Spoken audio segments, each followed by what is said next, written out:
Everybody, welcome on into our virtual town hall. I am your host, Michelle Marie. Thank you all for joining us today. Now, before we start, I want to thank Providence for bringing all these amazing voices together. And of course, a warm thank you to Dash Radio for giving us a platform to talk about this very important, critical issue. So I'm going to kick it off by letting all the panelists sort of introduce themselves to get started. I will give a little bit of like a lead into it and let you guys take it over from there. So I will start off with Dr. Benjamin F. Miller, who is a psychologist and chief strategy officer of Wellbeing Trust. How are you? I'm well. You can't call me Dr. Benjamin F. Miller again, though. So you just never again. Please. Never again. It's like I'm in trouble with my mom or something horrible. Yeah, great to be with you. So yeah, Wellbeing Trust is a national foundation. We were started by Providence about 4 years ago, and we invest very heavily in the mental health space. So happy to be with you today. Amazing. Well, thanks for having everybody else for being here. And I'm going to move it over to Mayumi McKinley. I want to make sure that I didn't butcher your name. Did I get it right? Almost. Mayumi. Okay. I'm going to go back to the original. So Mayumi McKinley, she is a mental health therapist, educator, and public speaker who promotes mental health awareness and addresses the challenges that affect Black, Indigenous, and communities of color in America. Yes, thank you so much for having me. I'm a mental health therapist. In addition to supporting the community, we have teletherapy available. I'm the owner of Epiphany Counseling. And so really excited that during these troubling times, we're able to offer therapy, not just in California, but in Texas and Georgia, where somebody mentioned they were. So really excited to be on the panel and offer some tips and tools that help individuals. Well, thanks for being here. And we also have Meredith O'Connor, who's next. She is a musician, TED speaker, and anti-bullying and mental health icon. How are you, Meredith? I am good. I'm so grateful for this happening. I hope it benefits. I know it's going to benefit so many people because of the wonderful voices on this platform. So I'm honored to be here. Absolutely. Well, we're glad to have you. And next we have Jenna Andrews. She is an artist, songwriter, and music industry executive. She's passionate about destigmatizing mental health and has her own show on YouTube called The Green Room. Hi, guys. Hello. Yeah, I love these intros. I feel like you don't really have to say much, but yeah. Add a little bit of flavor if you need it.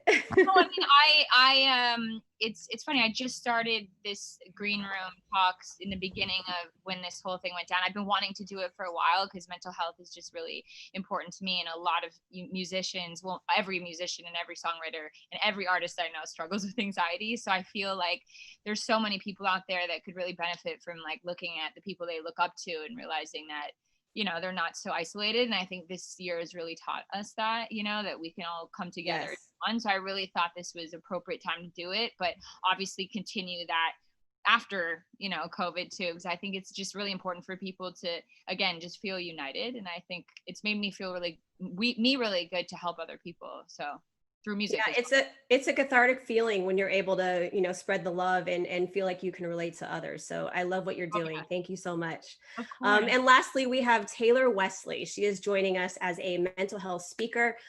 She has a very courageous story. She got sober at the age of 20, and you share your story to encourage other people, young people, to seek addiction treatment. So elaborate a little bit on that. Yes. Hi. Thanks so much for having me. I'm really excited to be here because I actually heard about Wellbeing Trust on the newspaper and reached out to them because I loved their mission. And I talked to Ben quite a bit on the phone. So this is like really cool how it comes full circle and I'm getting to do this. But yes, it was kind of organic the way it started. It was really just from me being transparent in college about being sober. And then I actually had the opportunity to work in the substance abuse treatment field for a little bit. And my role there was to work with therapists and anyone who works with people who may need treatment and help them with the admissions process. So I'm kind of the front lines, I guess you could say. And so I've gotten to witness a lot in the last couple of years. And, you know, especially during COVID, it's been tough. I mean, my entire team got laid off. So I'm actually unemployed right now. You know, transparency is key. So that's where I'm going to be transparent here.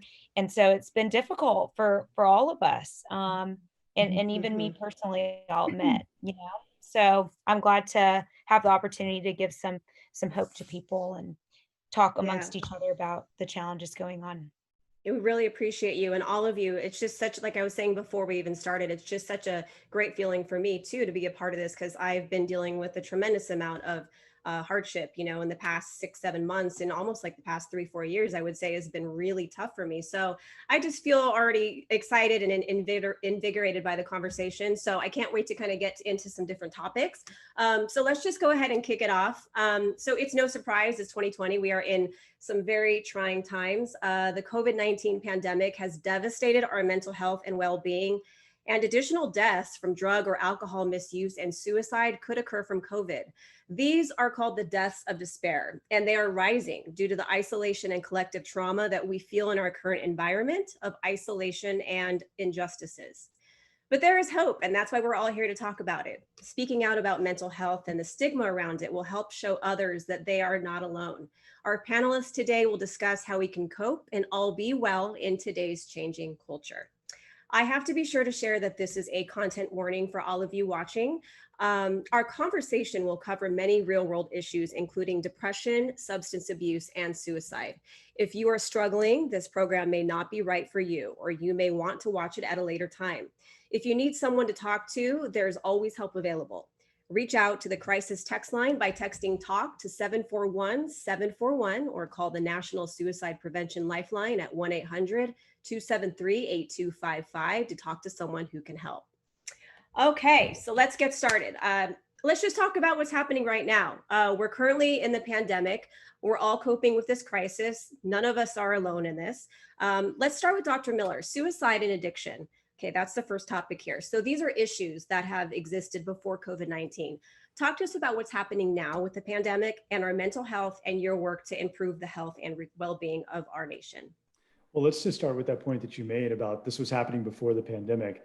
I mean, the United States has failed pretty miserably taking care of the folks in this country's mental health and addiction needs. And so what COVID has done is it's put this magnifying glass on top of all the parts that you don't want people to see.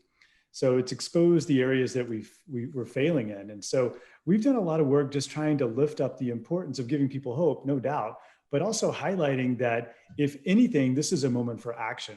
And so what does that look like? Well, it looks like you have to highlight the bad parts, as I said. So you have to talk about the number of lives lost. So in 2018, we lost over 152,000 lives to drug, alcohol, and suicide. 2019, drug overdose deaths went up 5% to 72,000. Preliminary data from this year, the first 4 months, we are seeing a 17% increase in drug overdose deaths. And that's just on one side of the continuum. If you look at the other side, we've seen a threefold increase in depression, anxiety, and rates of suicidal ideation in our youth that is just troubling. So I think what we have to do as a nation is we've got to come to a place that we say, okay, it wasn't working before. And as much as we all want to go back to like life as it was wasn't working for most people. So what can we do? And I look to my colleagues on this call to help us think about what the next big step is for us around mental health and addiction. Mm-hmm. And so now that you kind of, talk about that, what that next step is, what comes to mind for you just offhand? Okay, 3 things. I'm always prepared for these questions. One, we need leadership. And I think you're going to hear that from my colleagues on the call today. You've got to have folks in every sector step up and to speak into the power and importance of mental health and addiction. Number 2, you got to put money where your mouth is. You got to invest. If there's not adequate resources out there in community to really hold up those community supports to take care of folks, just forget about it. And number 3, you got to integrate care. You got to put mental health and addiction services wherever people show up. From the place that you get your haircut to the clinic down the street that's never even used the word mental health. We've got to make sure that we make it easier for folks to access care wherever they are. Mm-hmm. And it needs to just be sort of like a blanket term so everyone knows that this is part of like our collective need for healthcare in general. I think that at least for me, my mom is in her 80s. So, just even saying the word, mental health or therapy, that's not something she ever had to deal with and ever needed to deal with because she never knew that it was actually there for her. Yet she's dealing with memory loss and a lot of, things that have happened in her life that she hadn't dealt with for so many years. And we're seeing it now.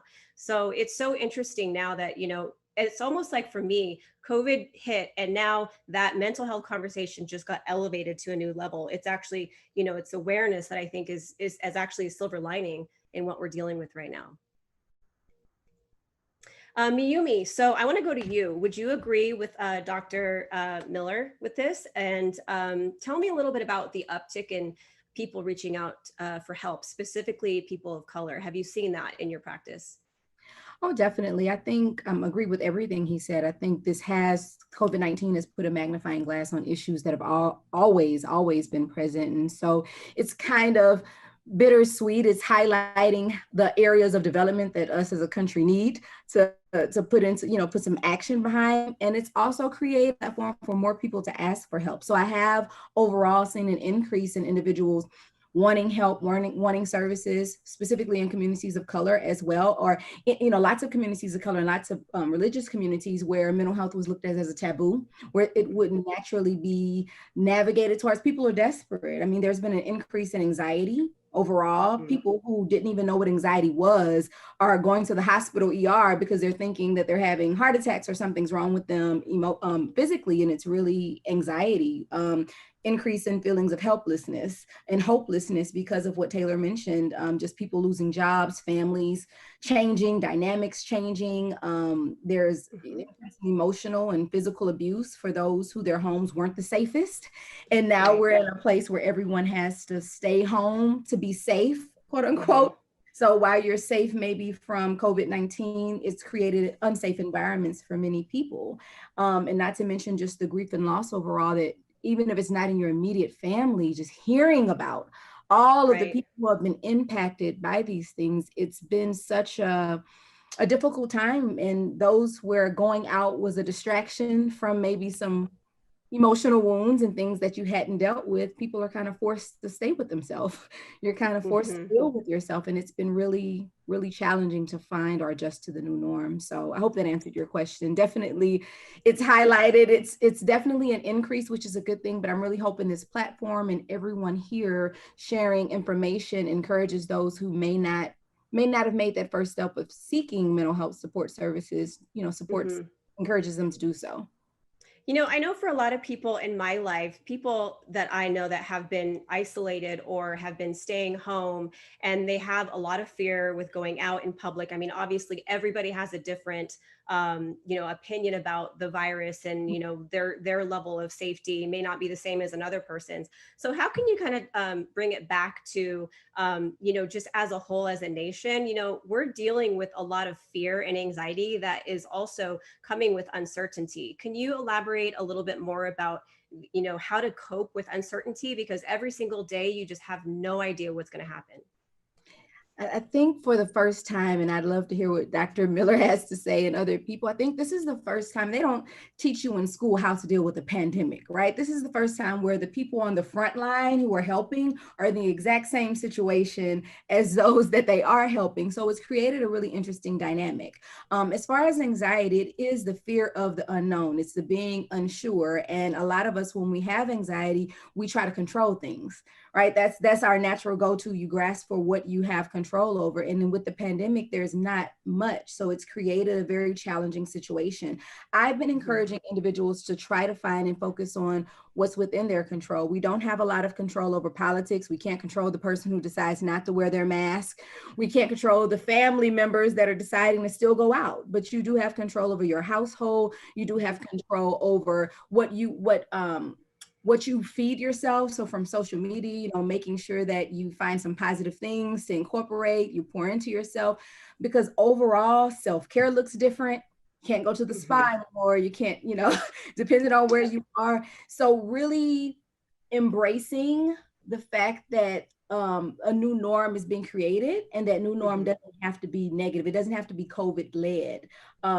Being open to the idea that family time and things can look different. No, you and your family may not be able to plan a vacation to Tahiti, but you all can, be creative, put some lights in the living room, build a fort, camp out in the living room. I think it's forcing individuals to think outside of the box.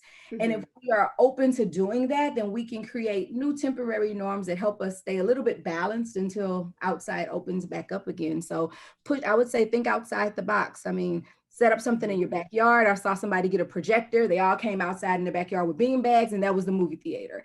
And so, everybody taking turns cooking. It's really just forcing us to think outside the box. And I think that will help lessen anxiety. I wish there was a quick answer to throw it away. But I think we have to embrace the new norm and take it day by day. Absolutely. Dr. Miller, do you have anything to say about just the way that we're all having to face this each day? And many of our structures have been in an uproar. I know my structure and my environment has completely changed. Can you add a little bit of insight on the environmental factor of COVID? Because obviously there's all these different rules that we have to put in place with wearing the mask and all of those things. But how do we adjust as a whole to the environmental changes that we have? Well, first of all, you all have to stop calling me Dr. Miller. This is not formal. Just call me Ben, Ben. please. Thank you. You It's just way too formal here. Okay. So I think the answer to your question is really found in the fact that many of us right now just need to embrace the uncertainty. And I totally agree with Mayumi was saying, like, this is a moment for everybody to know that it's okay to not be okay, and that anxiety, depression, isolation, loneliness, these are natural things that are going to come from what's happening in our country. Now, where it becomes a problem is when you begin to, stop talking to folks and you change your behaviors to the point that you've now literally done nothing that brings you joy. I mean, there's a lot of things that we would look out for, but I think for most folks, this is a moment for us to say, it's okay for us to feel a little anxious. It's okay for us to talk about this. And the cool thing, which is why I can't wait to hear from my other colleagues here, is that the more we talk about it, there's a magic and a kind of a secret in that. It actually makes us feel a little bit better. But if we just keep it inside and we don't do what Mayumi has on her wall, we don't sparkle, we don't shine, then, we don't thrive. I think that's what sparkle means. I don't know what sparkle means, but it's something I would aspire to. Sparkle is a good thing. I think we're all sparkling in this conversation. I want to go ahead and bring in Taylor. So you have a really great social media following, and I'm sure you have a lot of followers that have reached out to you. What have you heard so far? Have you had a lot of DMs? Give us a little insight on that. Sorry, I was muted. Yes, I will say that now more than ever, I have had people reaching out to me, not only on kind of a, random skill, but within my personal life. I'm hearing about it in even a smaller social circle more than ever, like not just from working in the mental health field, but like family, friends, people from Atlanta. And we're talking about social media. I actually made a TikTok about addiction, and I had about 15 young women reach out to me saying that they were struggling with addiction during this time.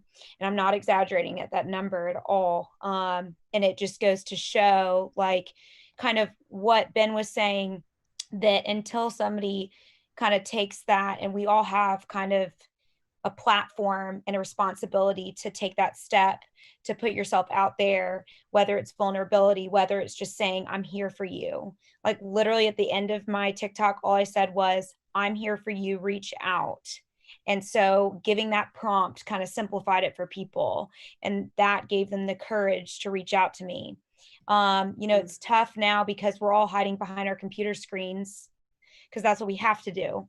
But you can use that to your benefit by having like the opportunity to connect with people from all over the United States. And then the biggest thing for me is when people reach out to me, I'm not a therapist, I'm not a mental health professional. I want to connect them with somebody who can treat that, who can help them. I'm just there to listen and to be there for them. I'm not there to give them direct suggestions. I'm there to only talk from experience. And then I'm there to help connect them with somebody who can help treat them, whether that be substance abuse treatment, a mental health professional, a therapist. But yeah, the biggest thing is just continuing that open conversation more than ever. And, we're staying in, like we were saying, like staying in our homes to protect our physical health and the physical health of others. But it's hard because it's like whack-a-mole. Like in turn, we're harming our mental health and the mental health of others, because isolation is what drives addiction. And I know that personally, that's what drove my addiction. So it's been tough for people who maybe have been sober for years to then be in that point of isolation where they can't go to AA meetings, or they can't go grab coffee with their friends and process things. So it's how do we get creative and break those barriers right now. And so that's really just making sure to remind people that you're there to talk, and it ends up helping you. Like when those girls Right. reached out to me, like I felt better too, because I was able to relate to somebody. And that's the whole point of it. Yeah, I think for me, I've been taking care of my mom, and I had to leave my apartment. It's in LA. I'm actually here now. It's actually the fifth time I've been here since March. So my entire environment switched up, and I had to move and step in and take care of my mom because she's losing her memory. So, I had to add that additional responsibility to my plate. And she's 84 years old. So, we've been in isolation. This is like one of the only times that I've really been able to do this kind of work because I've been so, constrained with that. But at the same time, I have learned that in that time, like you were saying, Miyumi, that you can try to find other ways to keep yourself busy and to do the best that you can with what you've got.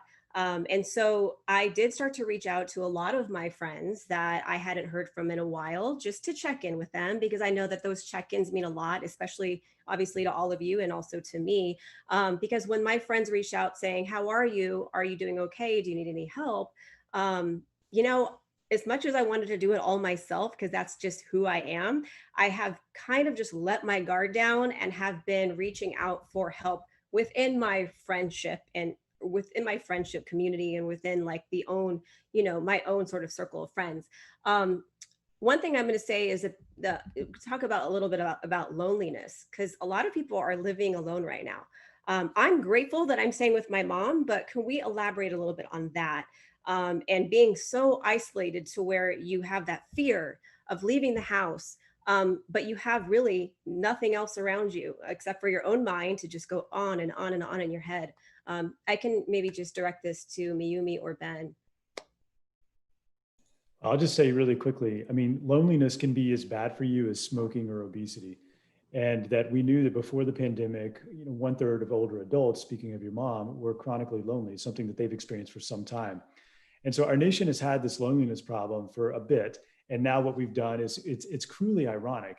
When the time that we're the most stressed and we need the most support, we're having to like socially distance and isolate ourselves even more. Actually, we don't even use the term socially distance, physically distance, because who wants to socially distance? We need to be connected and doing conversations like this. So what's the solution to loneliness? I think that is in here that lies the question and the solution. For what folks have seen in their own experience, the things that bring me joy that have made me feel a little bit more hopeful about not being as lonely is hearing cars honk up and down my street when the kids are not able to go to school and it's the teachers doing a parade and waving at them. To get a letter in the mail. I mean, I can't tell you the last time I got a letter in the mail from a colleague that was thinking about me. Small things that really do bring us joy. I'll share one more story. The chair of our advisory board, she brings out her Christmas card list. And what she does is every week she writes 5 letters to different people every week. And she mails them off because, as I just said, what it meant for me to receive a letter in the mail. Imagine you're a little lonely. You've been sitting in the house for 3 weeks at a time without going out, and you get a letter from somebody that's not just like a like on a tweet. It's actually something that's meaningful. It goes deeper than that. I think we could do small things to really combat loneliness. Yeah, just to tack onto that, my mom actually received a card from our 5-year-old cousin, and I actually asked her mom, "Can you send something in the mail?" And my mom was brought to tears. So, just what you were saying, Ben, it made a huge difference. Those little gestures. So I have to take note. I'm sure all of us will to just do that and to make sure that we're reaching out to everyone. I'm going to move on to Jenna. So Jenna, you are in the music industry. You have a very unique perspective there. How are you seeing people cope with the challenges that they're facing in the industry?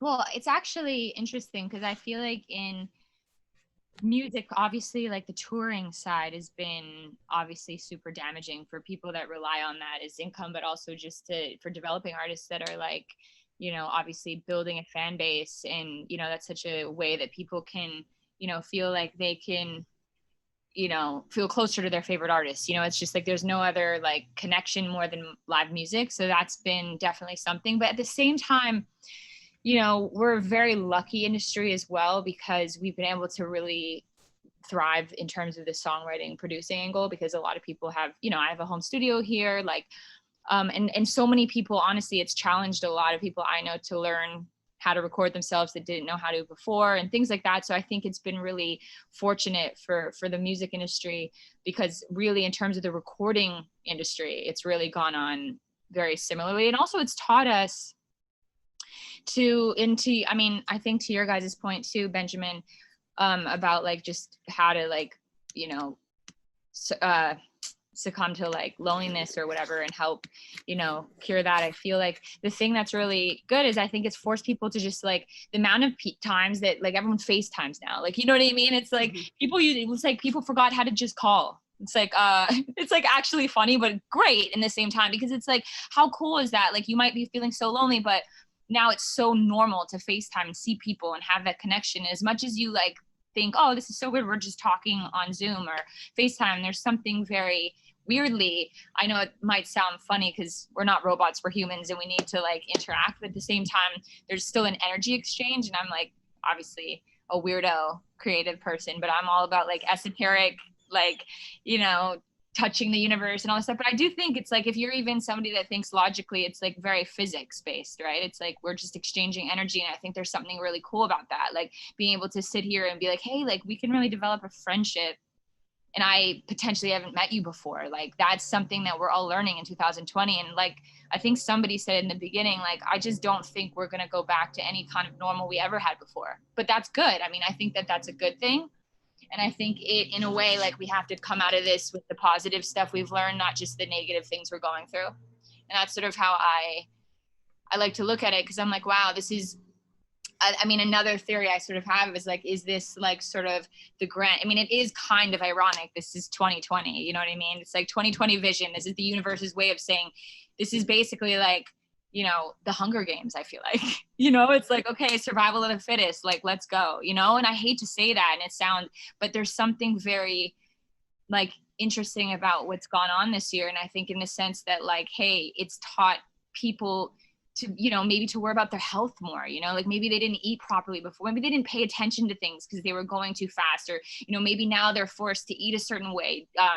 You know, maybe they did have alcoholism problems. Maybe, I don't know, there's so many things that I feel like we're forced to pay attention to as well during this period. So I think in that sense, you know, and maybe it's to the negative effect. And I know that a lot of people have gone through really hard times, but I think that ultimately it's challenging all of us in different ways. And I think that coming out of this period of time, it's like we're living in a moment of history that's like very transitional. We're like completely shifting like the way we have known how to live within, you know, humankind, really. And I think that's really interesting and really, I'm trying to see it in a positive way, you know.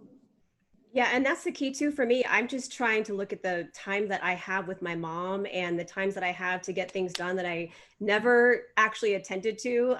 You know, I learned how to cook for the first time ever. Me too. And you did? Yeah, that's so funny. I mean, we're LA girls, right? Because like, who cooks in LA? I mean, Well, sushi all day, every day. Yeah, I mean, I'm not even an LA girl. I'm actually from Canada, but Either way, I'm like an everywhere girl, but non-cooking girl. But I literally was like the first time I cooked, I like spilled the oil on my stomach and I still have a scar. So I don't know if that was, that's another thing being like, I don't know if it was like, you should continue doing this or stop, but I continued. And I'm like, it's such a cool, like, I love it's so like, I see how people like it, like the art in it. Cause it's like, I love like, oh, this would taste good together. This would taste good. Like, it's so fun. it gets your mind off of everything too. Oh, It's so amazing, right? and isn't it interesting how like smells, like, you know what I mean? Like certain smells, or like how sensitive we are to like every sort of like touch, smell, hearing, like these things really evoke emotion in us. Like you could have the most stressful day and then you smell cooking and it somehow relaxes you. It's like, oh, I feel like somehow at home and like comforted, and like it makes you feel like you're like back to your childhood, like dinner time, you know? Yeah.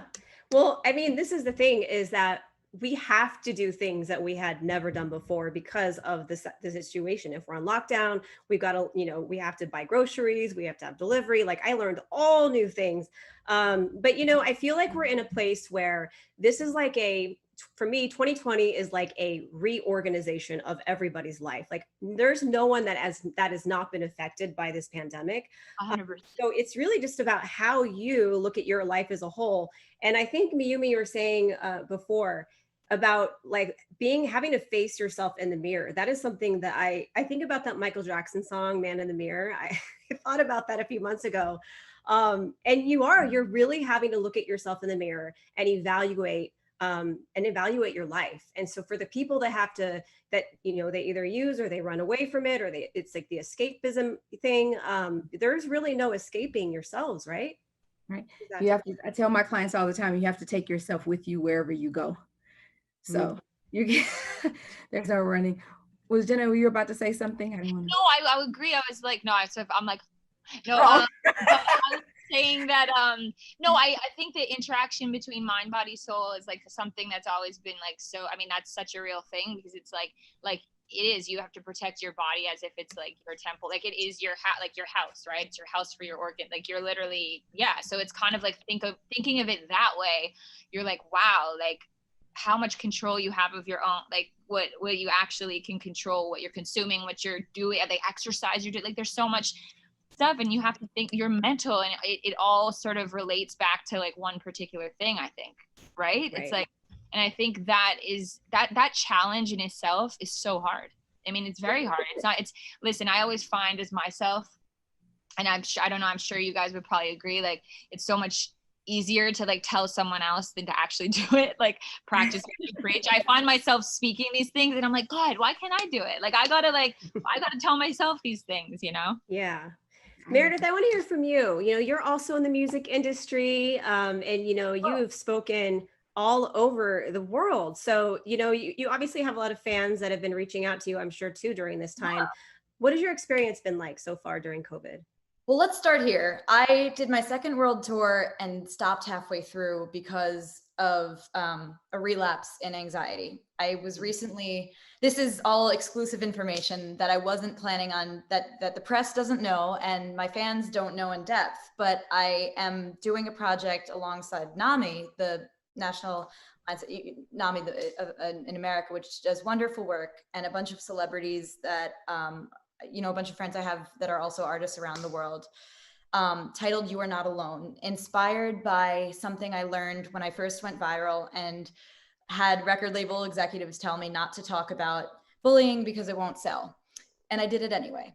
And I knew that these kids needed a role model. I actually didn't know that. I knew that hopefully someone would connect to it and maybe it would help them. What I didn't know is how many people were going through what I was going through. And through that success, it was easy to ignore my own mental health. It was easy to think that I had recovered from OCD when I was 13 and done this world tour and then the second world tour and everything's fine. But when you don't take care of yourself, it's easy for things to creep back. And I've used this time to sort of manage the things I can't control. I love what Mayumi was saying and what Dr. Miller was saying, Ben. I think it's really, really important, and also what Taylor was saying about how being alone, you have to keep account of yourself, and what Jenna was saying as well. I just think there's so much important knowledge going on here, especially that I really want to continue to use my platform for a positive message, but being able to show the world that you are not alone, like actually show that through, whether it's a song, whether it's doing a meet and greet and having a bunch of fans tell me they experienced something that I went to. It's just people, anxiety can be isolating, especially now. And I think that the benefit of knowing other people on the internet around the world are experiencing, whether it's OCD, depression, anxiety, whatever they're going through, can give them hope that it will get better. And I'm really happy to be able to be the role model that I wish I had when I turned on the TV when I was 9 years old. So that's my main role in all this. And that's that's why I'm starting to share my experiences. Everyone knows I was bullied in middle school. I mean, the world knows that, but a lot of people don't know about the PTSD that I've been dealing with even after fame. And how it can really get in the way of your life if it's not taken care of, but it could also be stopped. Absolutely. And thank you for your courageous reveal. We really appreciate you being so open and honest. I know it's not easy. I mean, all of us are dealing with something, but that is really hard, in this time we're all dealing with it, but you specifically have, you're out in the public. So being a public figure, and having to reveal those things, it really does take another level of courage. So I'd love to hear from one of the doctors here, just kind of taking it back to just as a whole, having to muster up that courage and wanting to be someone, like, pretend like, you are in a position where you have no choice but speaking out. Let's say that's your role. How does someone like that cope? And how does someone like that speak out without having it, affect them too much internally? Well, there's this old bumper sticker. It's an old adage that we used to use a lot in Alcoholics Anonymous, and it was that, secrets keep us sick. And it's actually a very true sentiment, because the more that we hide, the more that we suppress, the worse it is for us. I mean, not only do we feel really bad, but we start becoming a poor friend. Our relationships change. The quality of work. I mean, listening to these talented folks on the call, I mean, your work suffers. Everything suffers when you begin to push things down and not address it. And it feels okay at the beginning, because you think you're doing yourself a service, right? You're like, oh, that's just too tough to deal with. I'm going to avoid it and not talk about it. But the example I used with my patients years ago, and Miami's probably got better ones, is like, sweeping dirt under the rug doesn't mean the dirt goes anywhere. You just hide it. And it just builds up and builds up and builds up until you're walking on a 10-foot rug. I mean, things like that just don't help. So I would encourage anybody that's at least feeling that things aren't right to talk to somebody. It doesn't need to be a licensed trained professional. I mean, that's great. There's not enough of them out there. Try your best to get to them, but talk to your friends, talk to your family, do the things that bring you joy. And there's a cathartic element to even doing something as simple as what Taylor was doing as we started the call, picking up your puppy and just engaging with someone else, and not just sitting there in your own, here comes the puppy. Perfect cue, Taylor. That's what I would say. And again, Mayumi's probably got better ways to describe it. No, I agree with you 100%. I appreciate Meredith's transparency and reminding us, because an analogy to what you're saying, I always tell my clients that processing, going to therapy, it's like healing a deep wound. So I'm from Louisiana, so we use Neosporin. I don't know if everybody else knows the It's like an ointment you put on a cut. And so I say, when we distract ourselves, it's like putting Neosporin and a Band-Aid on a really deep wound. It's okay for a while, but the Band-Aid's going to fall off. It's going to puss up. It's going to get infected. That hurt, that intensity is going to be the exact same. And then you put more Neosporin and a Band-Aid on it. However, when you actually talk to someone, when you go to AA, when you go to therapy, when you kind of process those hurts, those emotional wounds, it's like cleaning that wound from the inside out. It's like taking the antibiotics. So afterwards, there's the scar there that may remind you, oh, that happened. It may tug at your heart from time to time, but the intensity of the feeling has lessened. Therapy is not magic. I mean, I would have a line around the corner if I could just magically take people's traumas away, right? It would be great. But therapy is an opportunity to heal. So whatever has happened to you, doesn't take over your life. And I like the fact that we're bringing awareness to the fact that, because sometimes just helping others can in and of itself be a distraction or an addiction from what you're actually going through. So when you talk about people on a platform who are helping other people, now COVID has caused you to stop as well, and now you have to deal with your own stuff and your own feelings. So I would encourage those who are so used to helping others to pause, take a moment and really think about, okay, is this me running away from myself? And, those moments that you are by yourself at night, because you can only be on the phone so much, what comes up for you? And so reminding yourself that you need help too, and you have to pour into yourself. Yeah, I mean, I have to be transparent. I feel like this is a very safe space, but I have definitely felt like everything has just culminated, me just not taking care of my own mental health, and putting my focus on other people in my family or around me that I've had to deal with. And I've seen it all kind of like come to head in the past 3-4 months. And I actually made my very first call to my insurance to start therapy. And it was scary because I always said I was going to do it, but I finally did it. And the woman I spoke to said, you need some long-term therapy. And I think, as performers, because there's a lot of people here that are on the panel that are performers, it's so like for me, I'm hosting, I'm on camera. This is what I do. And I was telling Aaron before I agreed to do this, I was a dancer, I was a performer growing up. So I know how to like turn it on. But inside, I feel like broken because there's so many things that I'm dealing with behind the scenes. And I know a lot of people can relate to that.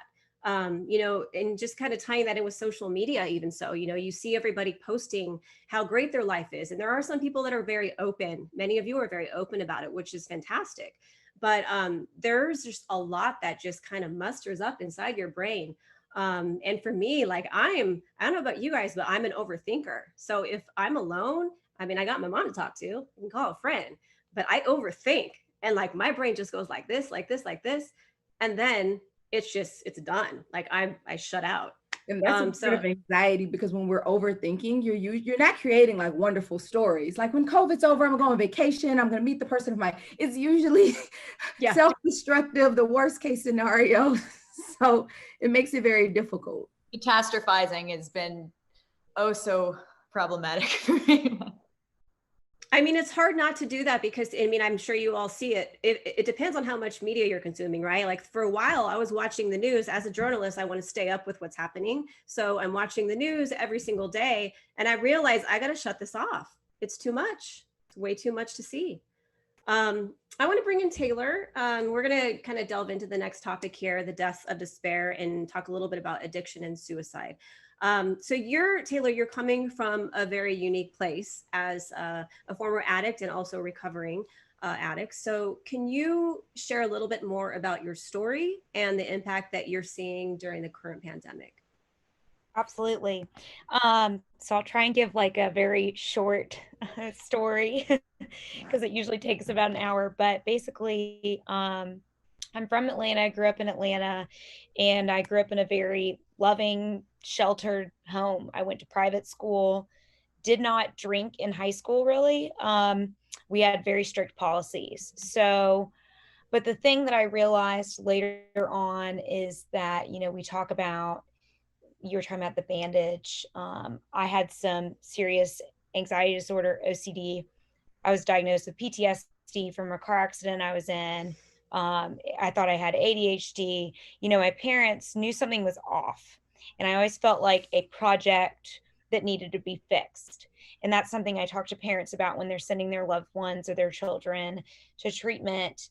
A lot of families think that they're going to be fixed, and that, if they just send them away somewhere with professionals, like everything will be great and it'll after 30 days they'll be fixed. And that's just not the case. And until I got sober, I realized that there's nothing to fix the entire time. It's just part of being human. And there's different factors. I was born with mental health issues. Maybe the way that I grew up, there are some external factors, but this is the way I am, and I need to own that and treat that every day. So, I dealt with just like the internal overthinking, just always so hard on myself for my looks, for what I said to people. Kind of similar to you all, I'm definitely not a performer by any means, but I'm very good at like putting on a front, like everything's going awesome and great. And when I was in high school is when social media started. And so this entire new phase of look how awesome and fabulous my life is. Other people should like it too, blah, blah, blah. And I felt a lot of pressure from that. And I went to college. So I went to Auburn University.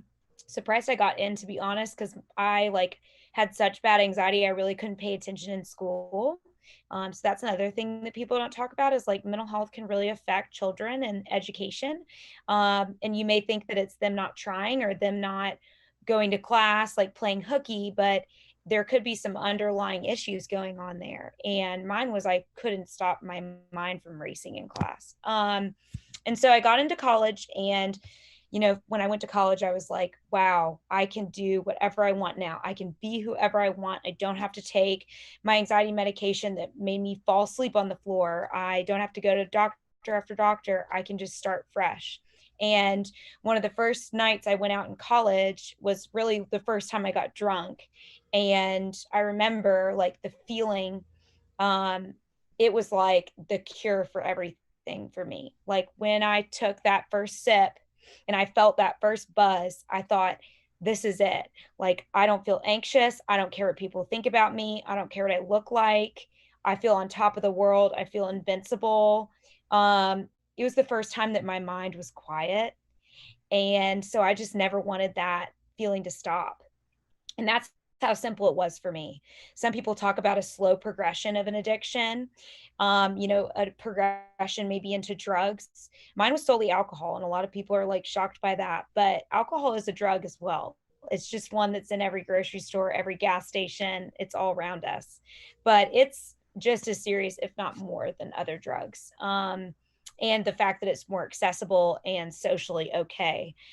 So in college, I had this like excuse that it was socially okay to be drinking as much as I was. But then I got to a point where I blacked out every time I drank. I drank multiple times a week. Then I started drinking alone because my friends didn't want to deal with me blacking out every time I drank.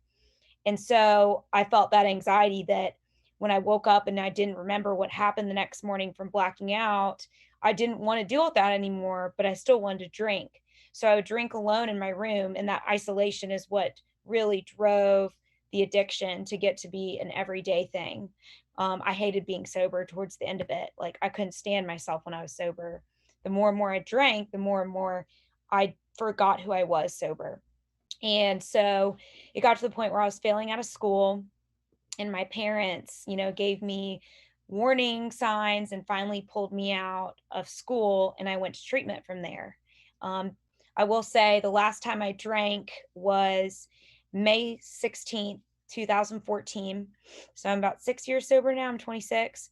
And it was both the worst day and the best day of my life because it was the day that my life changed for the better. But I woke up in a hospital bed and they told me that I blew 0.02 blood alcohol content from my body shutting down completely. So yes, alcohol can kill you. And so from there, I went to treatment, and it changed everything. I think just one day I was sitting outside and this guy came and sat by me, and I was barely talking in group, thinking like, I'm not supposed to be here, thinking of every excuse that set me apart from everyone. And he said, I'm just so thankful to be here. And I'm like, why on earth are you thankful to be in this place? Like I have maybe 5 outfits to last me like 6 months. And, I was like the spoiled girl coming into treatment. And he said, no, but you don't understand. Like all of us were put here together for a reason. And the only way that we can get out of this place is if we work together. And so that's where I came up with the we mentality. So my mother sent me a quote while I was in sober living, and it was, if you take the I of mental illness and replace it with we, it creates the word mental wellness. And I'm sure people have seen that quote around, but it just really stuck with me in everything that I did. And it's what brought me into recovery, because that's what recovery was all about. Recovery from addiction, recovery from mental health. It can be recovery from anything. Just really looking at that we mentality and realizing that until you reach out for help, you're not going to be able to get yourself out of that dark place. So I finally one day just asked somebody for help, and I started receiving help from people. And when I started receiving help from people, I started building relationships with them. And then I built this new confidence in myself, and I started pouring love into myself. And when I finally started healing, I could then give that to the next person. And so it's this chain reaction, passing this along to people. So yes, like I was in a very dark place, and I still talk about that to this day because I want people to know they're not alone, and I want to be that person, to be that hand. But if there's no hands to pull those people out of that dark place, they're going to be stuck. So that's why we kind of do have a responsibility to be there for people.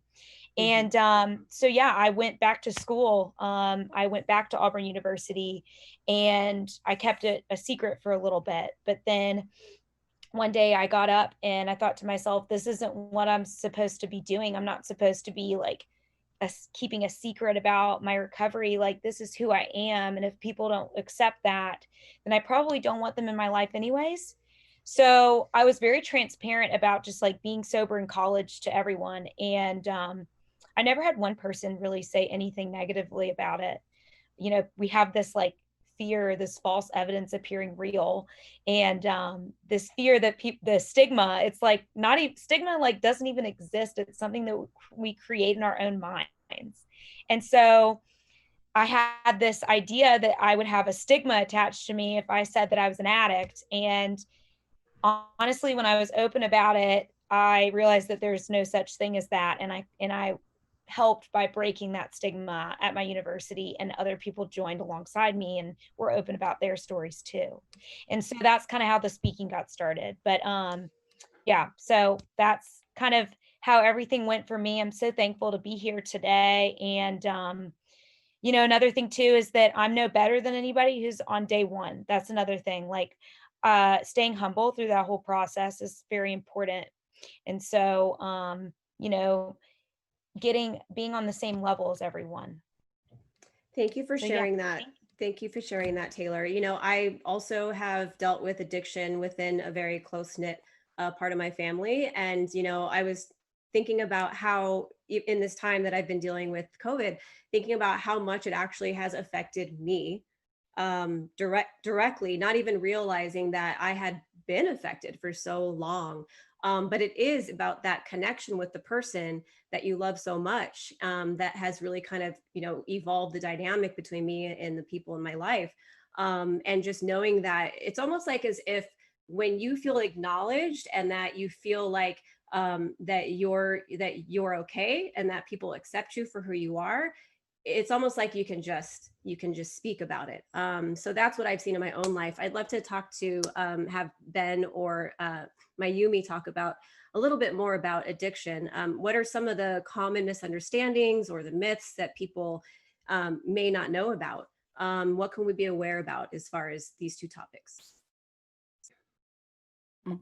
Well, I would just say really quickly, you know, we hear of people going to treatment and that's one side of it, but I like the point you made in terms of it impacts the whole family. And I think a lot of times families feel, oh, this person needs to go to treatment, and if they're okay, then we'll be okay. Not really understanding that addiction impacts everyone, and everyone's important for everyone to process how they feel about it. You know, for parents or siblings, there are some feelings they go, did they do enough? They feel helpless. You know, they don't, they woulda, shoulda, coulda, I should have said this. Why didn't I see it? There's a lot of self-doubt and blame.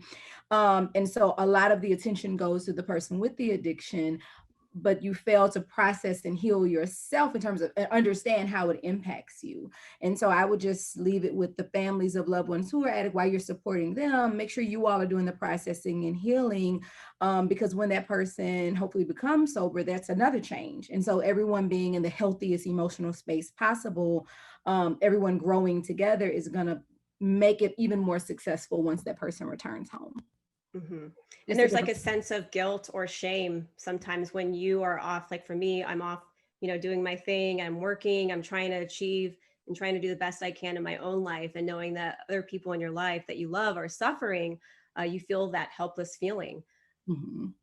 Absolutely, absolutely. It's kind of and for though it could be a grief process in and out. That could be a whole show in and of itself. Yeah. So I would Another like topic. to bring awareness that everyone can benefit from treatment. Let's get away from the taboo. Like Taylor said, you're not sending someone off to fix them. No, the entire family would benefit from processing while this person is working on their self. How can you all be processing and working through what it means for you to have a loved one in treatment?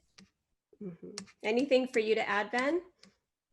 No, I think she said it well. I just think it's interesting right now is a moment that if we're never going to be good to other people in terms of helping, you know, take care of them or be there for them, if we're not good to ourselves. And sometimes that forces us to acknowledge those little, the dirt under the rug that we talked about already. I mean, addiction, issues around mental health, these are social, these are biological. There's so many factors that go into them. And us being able to just acknowledge, normalize to an extent, you know, how we're all doing. I think that's the most important thing. Mayumi said it much better than I could, though. Mm-hmm. Yeah, it's important for all of us to really just speak out and say something. If you're struggling, if there's something that you're going through, call a friend, write in your journal. That's also helped me as well. Just getting those feelings out and not keeping them internal. I want to move over to Meredith now. So, you revealed, what you've been going through lately, but, you're known to be a very positive voice for people who feel alone. Can you talk a little bit more about your story in a nutshell of being bullied and, what really inspired you to really use your voice and to really create change? Sure. And Michelle, I loved some of the things you've said throughout the panel. I was like, oh, I was going to write that down. That's really true. Important. I'm learning as I go. No, I just sort of, I guess, okay. So, I was called ugly a lot. I was bullied in elementary school and I really internalized it. I think as a kid, it's easy to believe what you're told. And then I was modeling, which was ironic because I was told I was not beautiful. And then and that was sort of the first sense of like, maybe what they're saying isn't true. And once I then got signed and my first song went viral, my life obviously very much changed. I went from like being picked on to recognized in the street. There were like iPhone cases of it. It was a very different, drastic change. And that's when I was like, this is probably the chance to tell people that, if they're getting bullied, things can get better. And I didn't know there were so many other people who were talented or gorgeous and wonderful and smart that were being told they weren't and believing it. So that was sort of when I was like, wow, this is a big problem. Because if I have the chance to be a voice that instills any kind of hope at all as a singer, or just by letting them know it can get better, just from modeling that, then that could really make a big difference. I think having OCD and having anxiety and low self-esteem because, everyone in your grade school tells you certain things can really be scary. But I've met so many wonderful celebrities across the road, like so many wonderful people in this industry that love the message. And I really think it's important to emphasize that. And of course, highlight the wonderful work that Mayumi and Ben does as professionals. I think that people should always be encouraged to get the help they need because it does get better. Absolutely. I want to go ahead. I feel like people have this misconception that if you look a certain way, you have a certain profession, you're known a certain, that for some reason you're not human.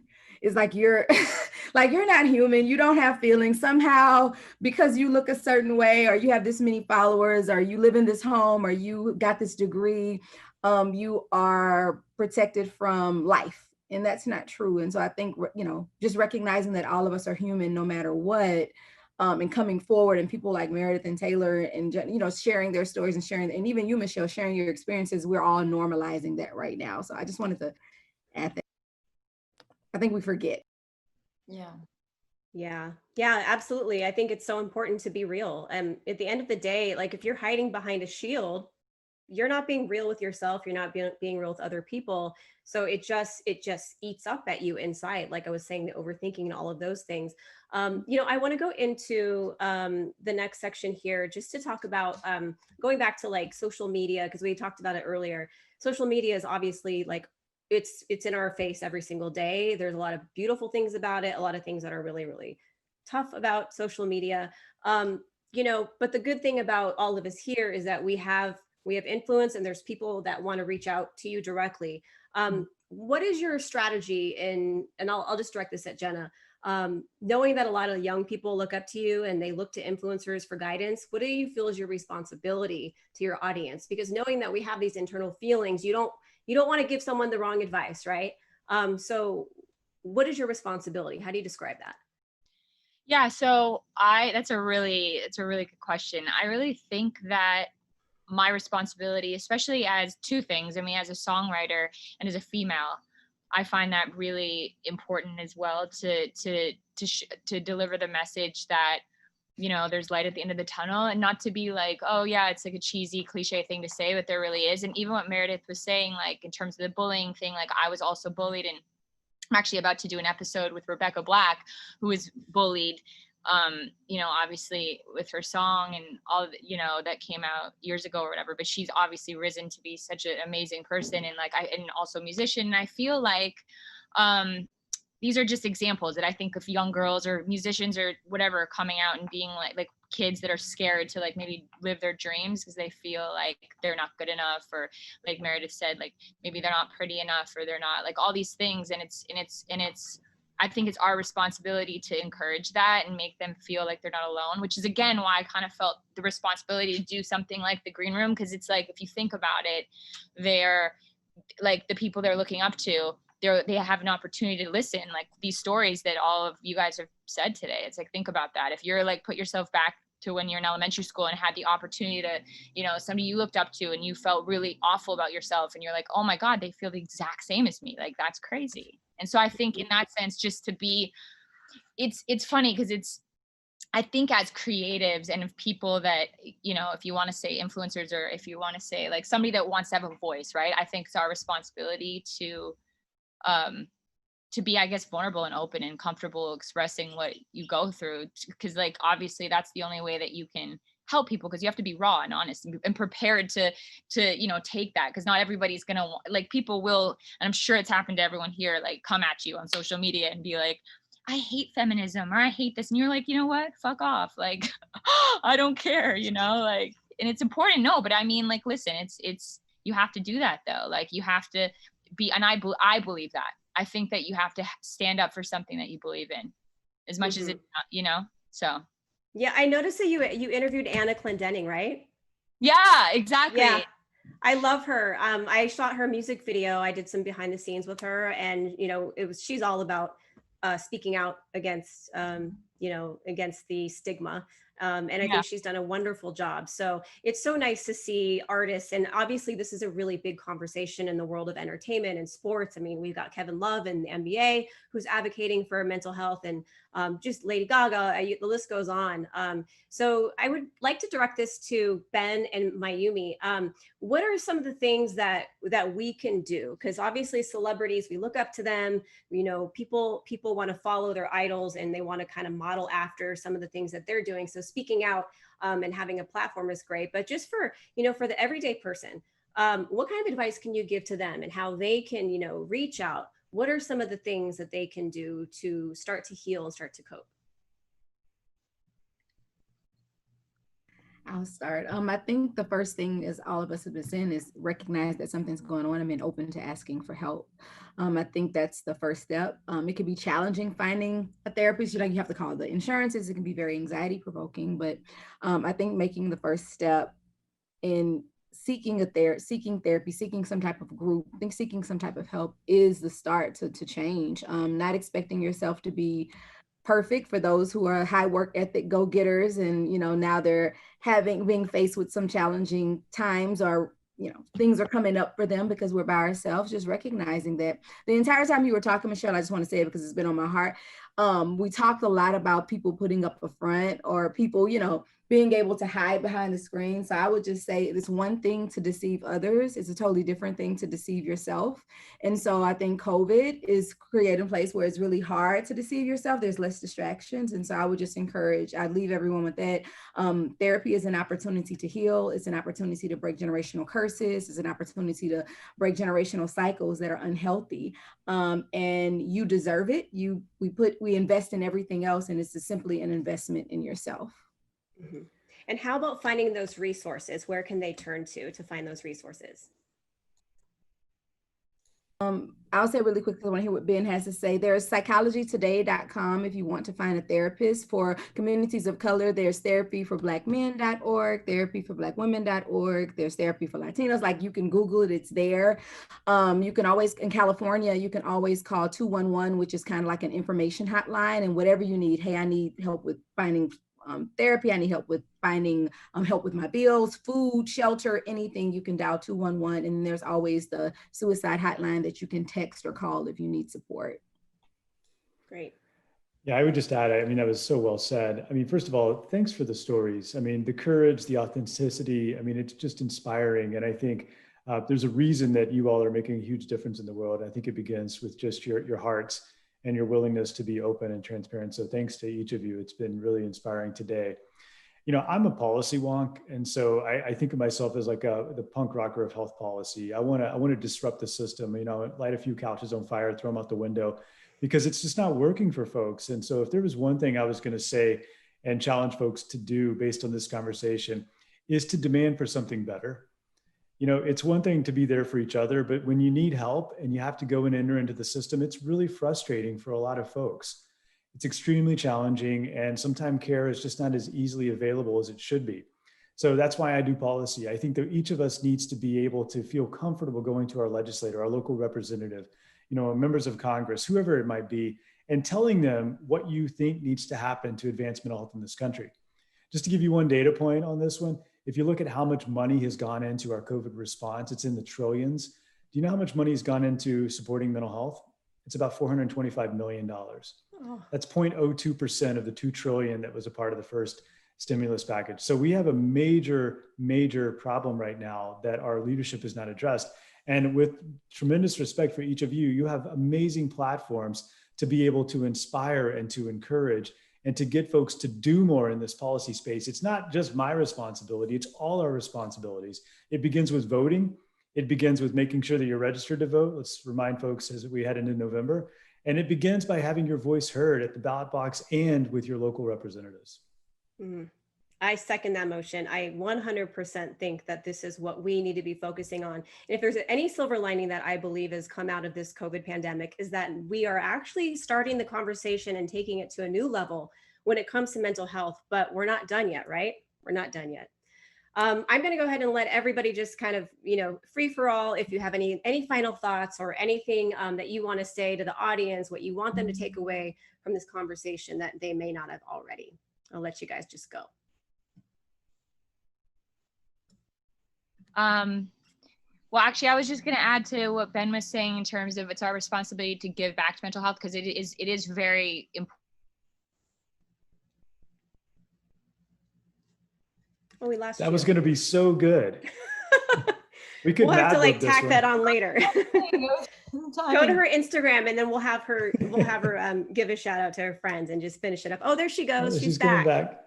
I was going to say, sorry, that I knew my computer was going to die. I was going to say that I think it's important what you said. It's our responsibility to not to just say that we care, not to just be like, you know, I think, you know, especially during this year and all the protests and everything happening and people like obviously saying stuff, which is great, but you also have to act on it. And so I think, you know, like for me, the whole reason I'm doing this whole green room thing is also like giving all the donations back to mental health. And I think that I take that really seriously, and I'm trying to like learn and actually like apply rather just than be like with a talking head. You don't want to just be like, oh my God, like this is, I want to help and then not. So I think that we have to actually like practice what we preach, both to like helping other people, but also ourselves, because otherwise it's kind of, there's not a real point. And you know what I mean? Like, I think it's really, really important that we stay true to that. Otherwise, yeah. So to me, that's what I've been really focusing on. Yeah. It's about like the follow through, right? You got to keep following through with what you're saying. You can talk about it, but you got to be about it. You have to, otherwise it's, you know, it's not going to connect. And I think that if you care about this stuff, then you have to really take it seriously, even though it may be painful, or, you know, you may not feel like it's easy to learn or be able to apply it in a way that, you know, like these things are usually the most rewarding things are always the hardest things to do, even if it's like going to therapy and you get so hard and you're like, you know, you dread it, but you get there and it feels so good. It's the same thing, like working out. I don't want to work out, and you work out and you're like, oh, I'm so glad I worked out. That same thing, right? Like you have to do it and it feels really good after. So that's what I would like to add. Thank you for that. Anyone else want to add a final thought before we log off? I would say use your gift to create change. So piggybacking off of Benj, and everybody has their own gift, no matter what. Not everybody's a singer or a dancer or a performer or, you know, a doctor or a therapist, but all of us have our own gift, and so utilize your gift and your passion to create action and change so that we can make small steps to create overall change, like Ben was mentioning about policy. And sometimes the thing that you might be the most insecure about is actually one of those gifts that will advance. Yes. You. Amen. I love that. Yes. Yeah. Taylor, it's on you. Last final thought. Yes, I just want to kind of reiterate that, you know, I want to be transparent. Like, even when I was on this Zoom, a girl that I had been working with passed away to addiction, and I was told that on the Zoom. Oh, And it's just weird that that's happening right now. I worked with her, I drove her to treatment, and so just that, please do this to save people's lives, and thank you for everything that y'all have done to save people's lives. Because yes, like, you know, I'm so thankful that we're here for each other, and we got to just keep spreading that and be there for other people. Taylor, we're here for you. We're Thank really you. sorry about your loss. Yeah, It's tremendously crazy. sad. I'm sorry. I felt very called to like say that if I was making a strange face, like No, I thank just you. got a text that she passed away from an overdose, and I've heard way too many of those, and I'm tired of hearing them. I'm tired of it. This is why we fight, Taylor. This is why we fight together, because we lose too many of our friends, we lose too many of our colleagues, and it's just not right. I mean, this is why I get up every morning, is that we need to lead a revolution right now, and it's to save lives. I mean, this is not just about a great talking point. It's not just about a feel-good experiment. It's really to save lives, and I'm really sorry to hear that, because this happens all the time. All of us probably on this call have experienced something like that or know of someone like that. And I don't want my kids, I don't think anybody wants the next generation to grow up saying that they had to experience that too, which is why we need to leave a legacy behind that is a different legacy than the one that we inherited, something that's better for folks so that they can get the care that they need, and we can be there to support folks. So thank you for your courage in sharing that, but that's why we need that revolution. We got to talk about it. Have to. Yes. Well, we are, and we're going to continue to talk about it. And I want to thank all of you for your courage, for your expertise, for your love, and for your support. We feel like we're a new family here. And this is what it's all about. It's all about connecting and doing what the best that we can during COVID to continue to use our voices, to continue to help other people, to just make a phone call to your friend, call your mom, call the aunt that, like, I got to call my aunt in Hawaii and see how she's doing, because I don't know how she's doing. And maybe she's not doing well. And that one call could change everything. So I just want to once again thank everybody for joining us here in the virtual town hall. I'm Michelle Marie. We're signing off, and hopefully we'll see you guys soon once again. Thank you.